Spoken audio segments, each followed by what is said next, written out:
tiempos de cambio en las Américas. Primero, como marco de referencia, las Américas son todas las Américas, desde el Canadá hasta Tierra del Fuego. Sostengo en un libro que ya presenté hace 3 años que hay 2 Américas, una América democrática y una América dictatorial, y que la división de las 2 Américas en el siglo XXI no es una división cultural, la América anglosajona, la América latinoamericana, no es una división económica, la América del primer mundo y la América en desarrollo, no es siquiera una división ideológica entre derechas e izquierdas o conservadores y progresistas. La división de las Américas en el siglo XXI está dada por un elemento que se creía extinguido en el siglo XX, pero que crece, se desarrolla y tiene un momento de auge y que ahora está decreciendo, que son las dictaduras, versus el bloque de la democracia, que gracias a Dios sigue siendo mayoría. Pero en los 18 años que tenemos del siglo XXI, las Américas han soportado y soportan tensiones y desafíos muy grandes, porque el año 1999, siendo la única dictadura en las Américas, la dictadura castrista de Cuba, llegó al poder en Venezuela Hugo Chávez y se asoció con Fidel Castro, llevándole al castrismo lo que el castrismo necesitaba en el peor momento de su periodo especial: dinero y petróleo. Y de esa manera el castrismo pudo recrear, pudo rehacer, pudo relanzar esa quimera que ya había fracasado el siglo pasado, que era la expansión de la revolución castrista en las Américas.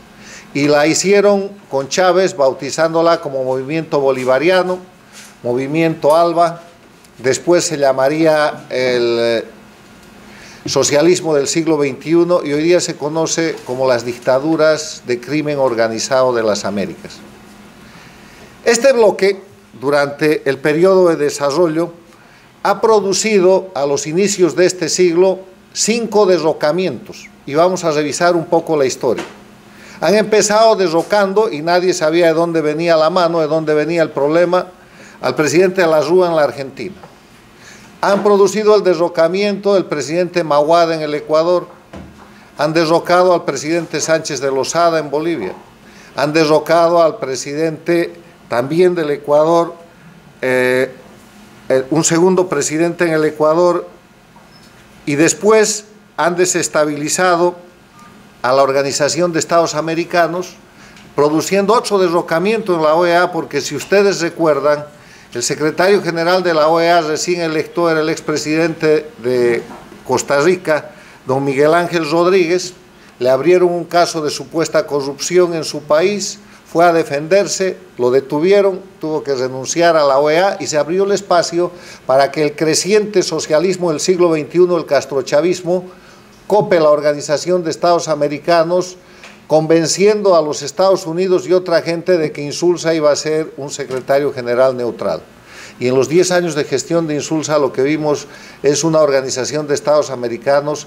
que renegó de sus principios, en vez de defender la democracia, sostuvo el crecimiento del proceso de las dictaduras castrochavistas y llevó a la ruina total a esa organización. En ese escenario, lo que hace la Cuba dictatorial del 99 en adelante es crecer, pero crece bajo el liderazgo de Hugo Chávez, que hace de Fidel Castro no el segundo de a bordo, pero el líder ideológico, genera lo que se vino a llamar el oráculo de La Habana. Todo el mundo visitaba a Castro, todo el mundo le llevaba homenajes, y mientras tanto el castrochavismo se expandía en América Latina. Coparon la Argentina con los Kirchner, el Brasil con el Partido de los Trabajadores, Lula y después Rousseff, coparon Bolivia con Evo Morales, trataron de entrar en el Perú directamente, pero terminaron indirectamente vinculados con Ollanta Humala. Hicieron grandes esfuerzos para controlar Chile. La izquierda democrática llegó al gobierno de Chile con la presidenta Bachelet, lo mismo que en el Uruguay. Coparon obviamente Venezuela, donde Chávez se instaló como dictador. Coparon el Ecuador con Correa. Colombia amenazada, bajo amenaza, en el gobierno del presidente Uribe, después como que pasó a claudicar en la gestión de Santos, que terminó transando y haciendo arreglos con las FARC bajo títulos de paz y haciendo las negociaciones en La Habana y apoyando en su política exterior a Cuba. Controlaron Panamá, controlaron El Salvador, controlaron obviamente Nicaragua con los Ortega, influenciaron en México y controlaron todos los países del Petrocaribe con el petróleo venezolano. Entonces se estableció a fines de la primera década del siglo XXI en las Américas una hegemonía donde el liderazgo de América Latina estaba en manos de Venezuela y Cuba, en manos de Castro y Chávez. Y esa fue la realidad a la que contribuyó los Estados Unidos con el abandono de la región, con las dos guerras después del 11 de septiembre, del atentado terrorista que se produce aquí en Estados Unidos, y después con la llegada del presidente Obama con una serie de hechos directos que terminarían con el restablecimiento de relaciones entre Estados Unidos y Cuba y con la visita de Obama a Cuba. Pero en medio de eso se producen hechos de importancia. Ese liderazgo entre la dictadura, ese liderazgo compartido entre Venezuela y Cuba, se quiebra y pasa a ser un liderazgo exclusivo de Cuba y sucede de la manera más accidental posible, muere Chávez. Y como muere Chávez, el liderazgo político y el control económico de todo ese proyecto, incluida Venezuela, pasa a manos del castrismo, que en la sucesión de Chávez impone el sucesor, porque cuando imponen a Maduro como sucesor de Chávez, hay una disputa interna en Venezuela entre el chavismo y el castrismo, y el castrismo venezolano le gana al chavismo y por eso pierde Diosdado Cabello y el que se queda de gobernante es Maduro. Ese es un hecho histórico muy importante que se produce oficialmente el 5 de marzo del 2013 con la muerte de Chávez, aunque hay quienes sostienen que Chávez murió a fines del año anterior. Pero en todo caso, con la desaparición física de Chávez, el liderazgo político de este movimiento bolivariano, ALBA o socialismo del siglo XXI pasa al absoluto control de la dictadura cubana, que a partir del 2013 pasa a liderar América Latina. Y La Habana se convierte en el centro más importante de política latinoamericana, y después viene la política exterior del presidente Obama, que reabre relaciones con Cuba el 17 de diciembre del 2014 y se va a La Habana a saludar a la dictadura en marzo del año 2016. O sea que podemos sostener que hasta el año 2016 el liderazgo de la América Latina, el liderazgo de la mayoría de los países de las Américas, está en el poder de la dictadura más antigua, que es la dictadura castrista de Cuba, que se adueña del proyecto que hizo en sociedad con ellos Chávez y se adueña además del centro de producción petrolera y de dinero que es Venezuela. En ese proceso hay que advertir también la celebración de la Cumbre de las Américas en Panamá, del 9 al 11 de abril del año 2015, donde asiste Cuba, y donde Cuba, sin ser miembro de la Organización de Estados Americanos, la invitan a reingresar, rechaza el reingreso, pero maneja prácticamente la cumbre con insulsa, con la presencia del gobierno americano y ya en el marco de las relaciones bilaterales establecidas. Bueno, en ese escenario, porque el arte de la interpretación de la política, del análisis político y de hacer política, está fundado en la adecuada lectura de la realidad objetiva. En esta realidad objetiva que se pinta hasta el año 2015-2016, se empiezan a producir cambios. Y el primer cambio, la primera señal que se empieza a producir es que estas dictaduras no se pueden consolidar en países donde han quedado resabios de democracia. Entonces viene el proceso electoral en la Argentina y pierden los Kirchner y llega Macri al poder y pierden Argentina. En el Brasil se produce un gran escándalo de corrupción al que está vinculada toda esta sociedad castrochavista de las Américas, con el famoso Lava Jato, los contratos de Odebrecht y 15 empresas brasileras más que expandieron un sistema de corrupción manejado por el castrochavismo, dueño del Foro de Sao Paulo. Ese no es un tema empresarial, ese es un tema de la política criminal del castrochavismo, y eso produce la caída y la separación del poder de Dilma Rousseff y pierden el Brasil. los países, los pueblos empiezan a reaccionar, porque además ese éxito económico aparente generado por los altos precios del petróleo y de los commodities que se produce en la segunda parte de la primera década del siglo XXI, se cae, baja el petróleo, bajan los precios de los minerales y se empieza a ver que el modelo castrochavista, que es un modelo dictatorial, centralista, absolutamente autoritario, absolutamente corrupto y absolutamente estatista, empieza a caer y empiezan a aparecer las crisis. Pero además se producen otros hechos interesantes. Un nuevo secretario es elegido en la Organización de Estados Americanos en marzo del 2015 y asume su cargo en mayo de ese año, Almagro, que es un hombre del grupo de las izquierdas sudamericanas, había sido el canciller de Pepe Mujica en el Uruguay los últimos 5 años y, sorpresa, el hombre decide jugar a los principios, respetar los principios y valores y rescatar la Organización de Estados Americanos. Empieza a producirse un cambio. Por eso sostengo que esta confrontación entre países democráticos y no democráticos no es un tema ideológico, no es un tema de derechas e izquierdas. Las dictaduras castrochavistas que hoy día se han reducido a Cuba, Venezuela, Nicaragua y Bolivia no son dictaduras de izquierda, están más cerca del fascismo, con la violación de derechos humanos, con la corrupción, con la adoración al individuo que llevan adelante, que a cualquier figura de izquierda. No son, empiezan como proyectos de izquierda, empiezan proclamando socialismo, proclamando comunismo, pero en verdad se convierten en dictaduras fascistas donde no hay posibilidad de clasificarlas o de llevarlas como ellos quieren a una confrontación entre derechas e izquierdas. Cuando las dictaduras castrochavistas se quieren defender, lo que dicen es la derecha, porque se quieren ubicar en una izquierda de la que no forman parte. Les voy a señalar el ejemplo de 2 o 3 izquierdas democráticas en América Latina. La izquierda de Chile tomó el poder, cedió el poder con Bachelet, volvió a perder la elección y volvió a entregar el poder, y hoy día Chile tiene al presidente Piñera. Son posiciones ideológicas que respetan la democracia, que no se les hubiera ocurrido cambiar la Constitución de Chile para permanecer indefinidamente en el poder, como hizo Chávez en Venezuela, como ha hecho Morales en Bolivia, como hizo Correa en Ecuador, o como ha hecho Ortega y su mujer en Nicaragua. Otra izquierda democrática que no tiene que ver con este modelo dictatorial es la del Uruguay.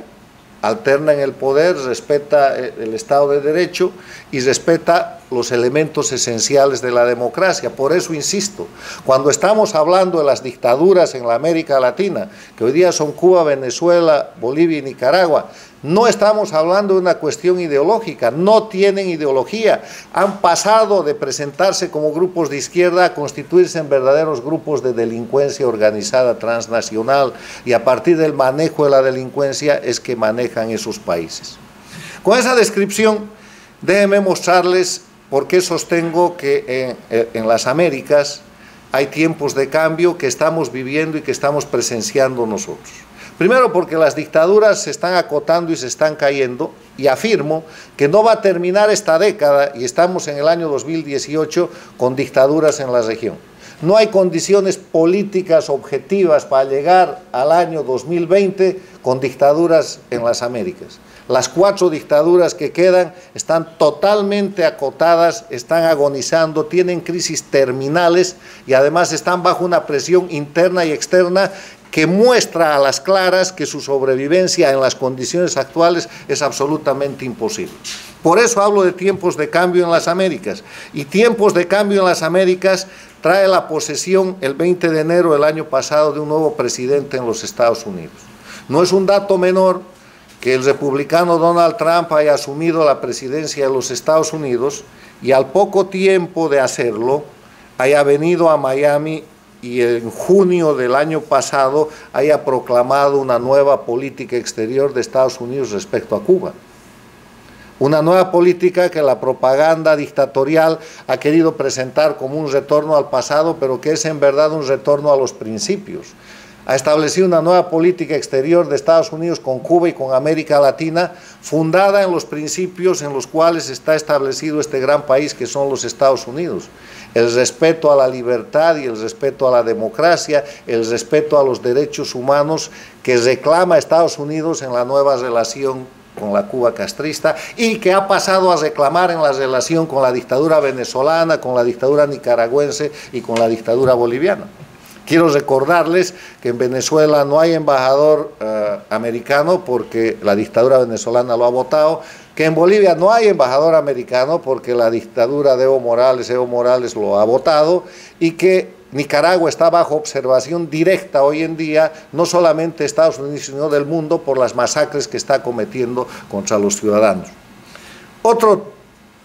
tema de cambio que se produce, que no es un dato menor, es la conformación de un grupo importante de defensa de la democracia en la Organización de Estados Americanos. La Organización de Estados Americanos tiene 34 miembros, Cuba está suspendida, quedan 33. De esos 33 miembros, a través del soborno del petróleo,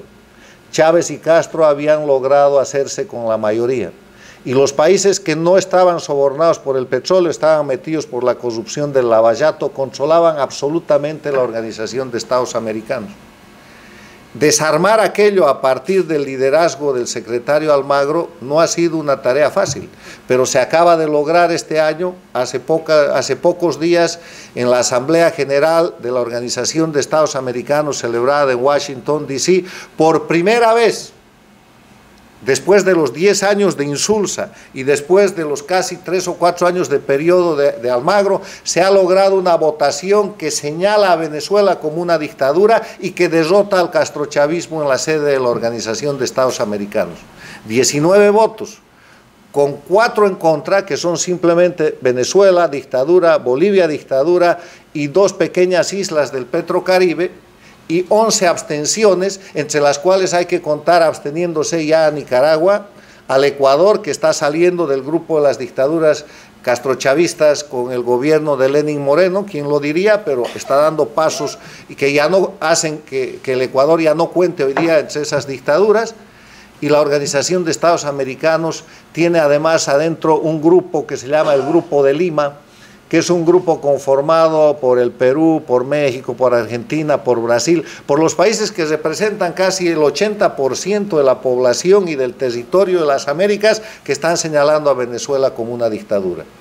Esos son cambios importantes porque los 19 votos de la Asamblea última se van a convertir en 24 votos en unos días, en unas semanas, cuando la OEA vuelva a convocar una asamblea extraordinaria para suspender a Venezuela y ponerla en la misma situación que está Cuba, porque esa es la situación en la que tienen que estar las dictaduras en la OEA, porque la OEA es un organismo que ha sido creado para la promoción, la defensa de la democracia y la libertad. Lo dice la Carta de Bogotá y lo garantiza la Carta Democrática Interamericana, firmada el 11 de septiembre del 2001 en Lima, Perú.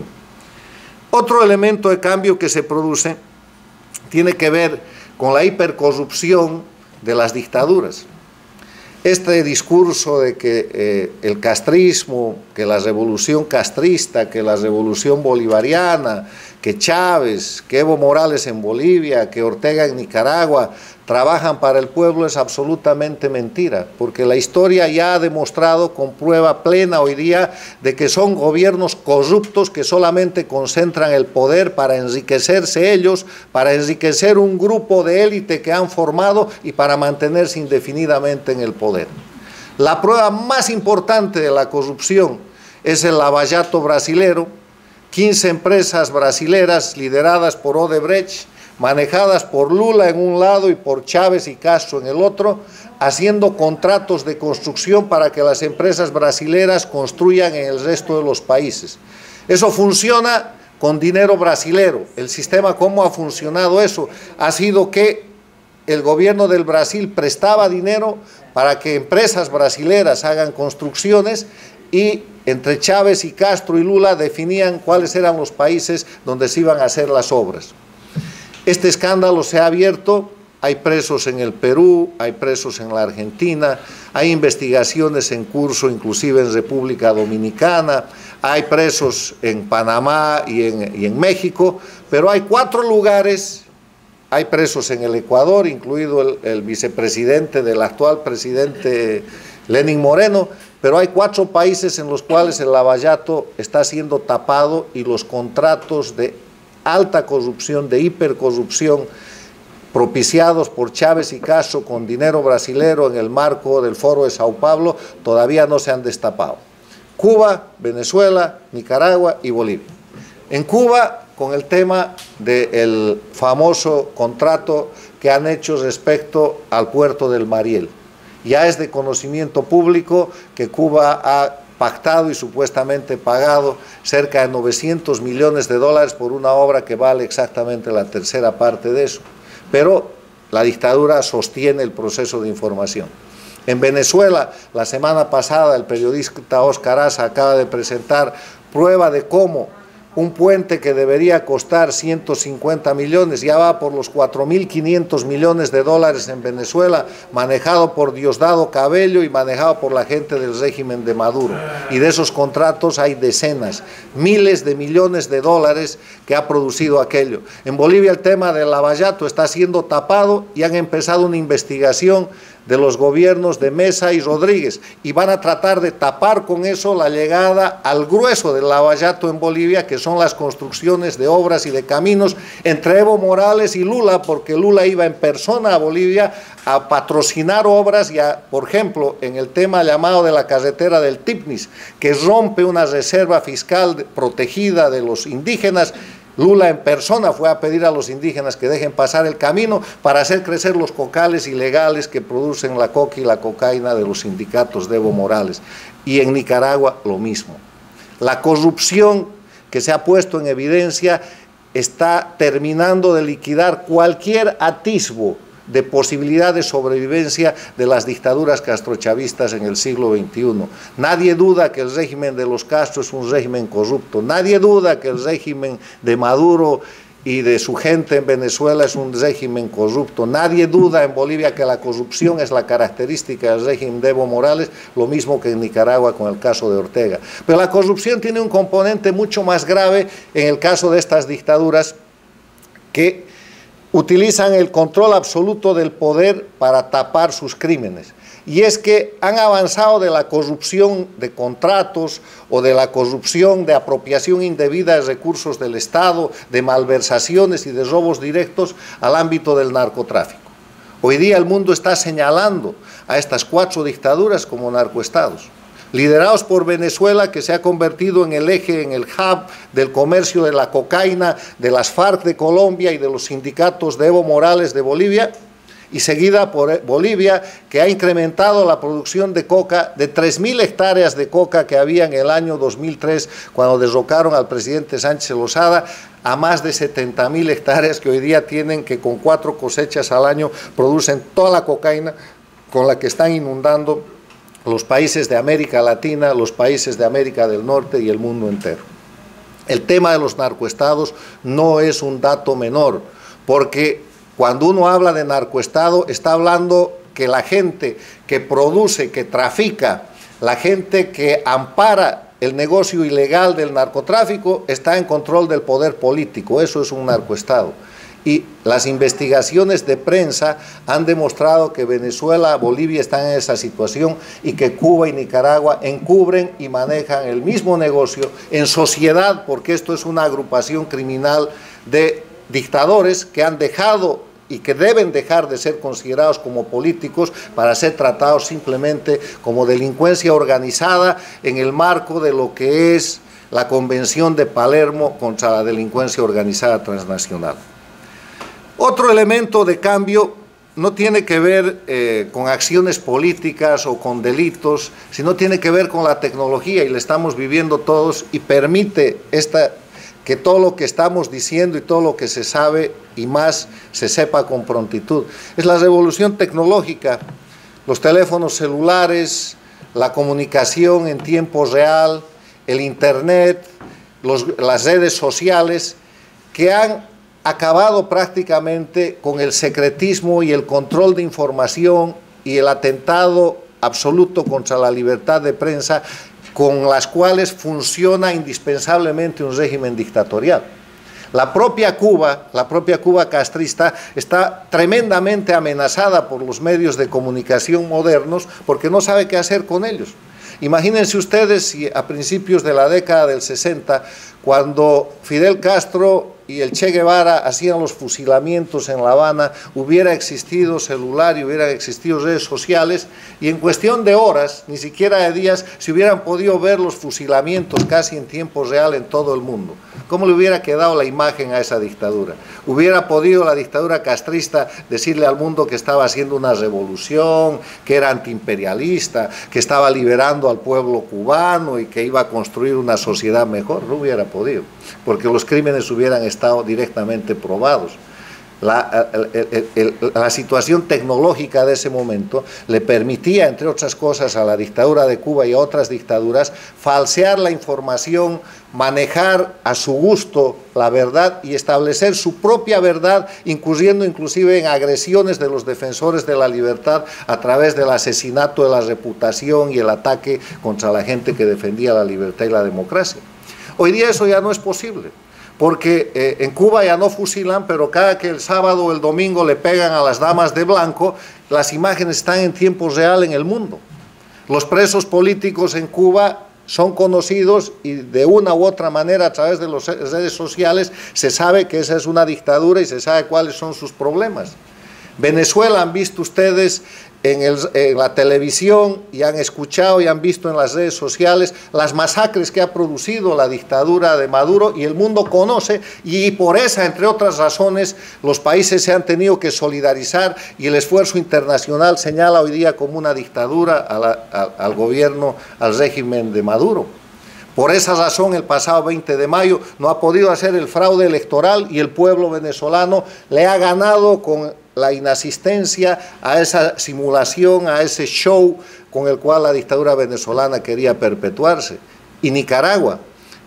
donde han matado ya más de 150 personas, cada acto de agresión, cada asesinato, cada atropello que está cometiendo la dictadura de los Ortega está documentada en el mundo, y por eso ese régimen pende de un hilo y va a caer seguramente en las próximas semanas. Y en Bolivia el pueblo boliviano le dijo no a Evo Morales en un referéndum del 21 de febrero de 2016. El no quería decir que no puede candidatear más, que tiene que dejar el poder y que los cambios constitucionales y los amañamientos y trampas que hace con sus jueces y con el control del poder legislativo no sirven más para que se perpetúe en el poder. Pero Evo Morales dio otra vuelta, igualito que Chávez hace 10 años,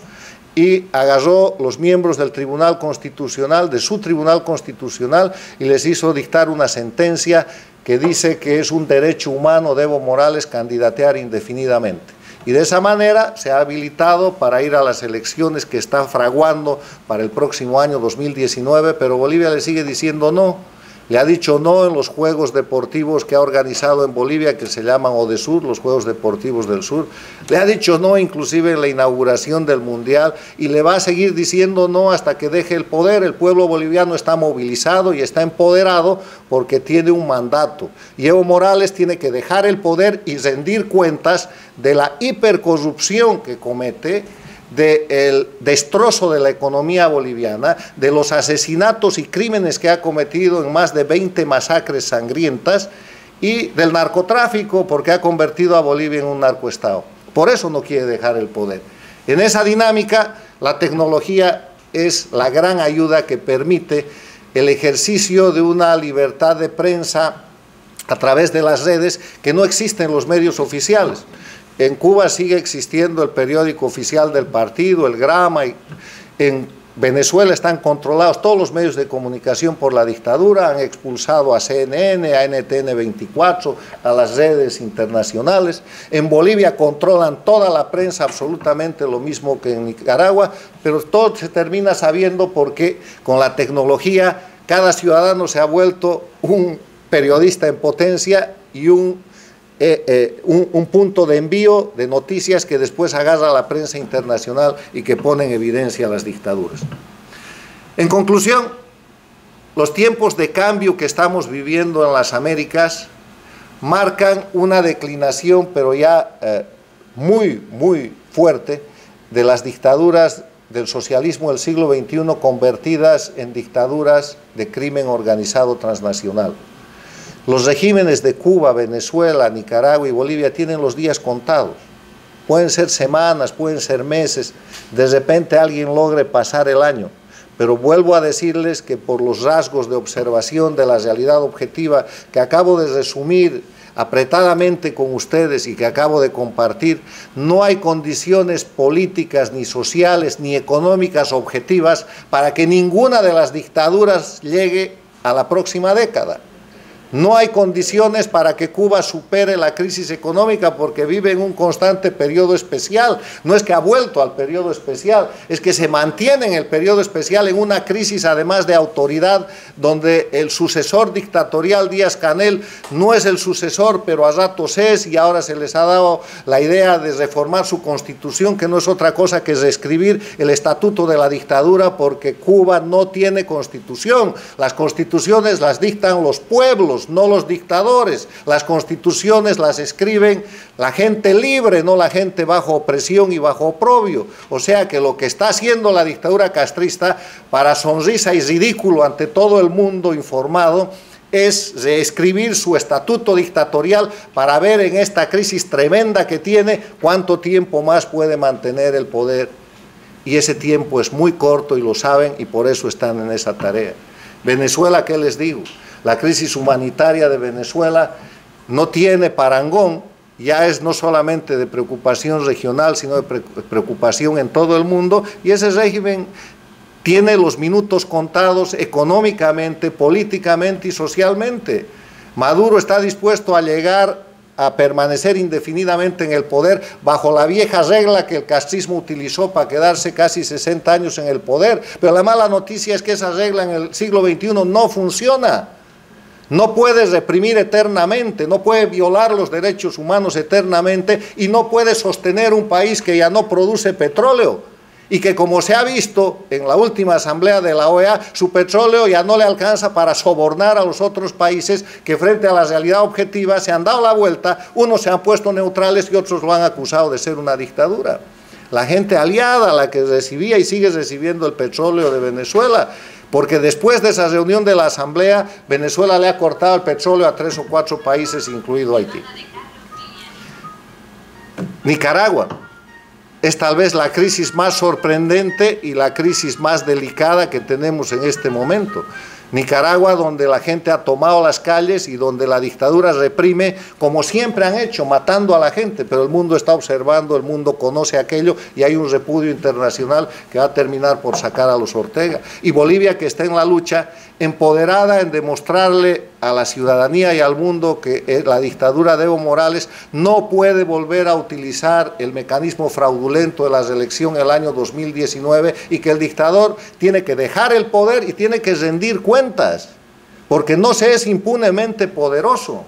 Tiene que rendir cuentas de cada centavo que ha malversado, de cada acto de robo, de abuso de poder que ha cometido, tiene que rendir cuentas de cada muerte que ha propiciado en las más de 20 masacres y tiene que desmontar, tiene que permitir desmontar el narcoestado que ha instalado. Entonces, en esa dinámica les traigo yo, bajo el título de Tiempos de Cambio en las Américas, la visión,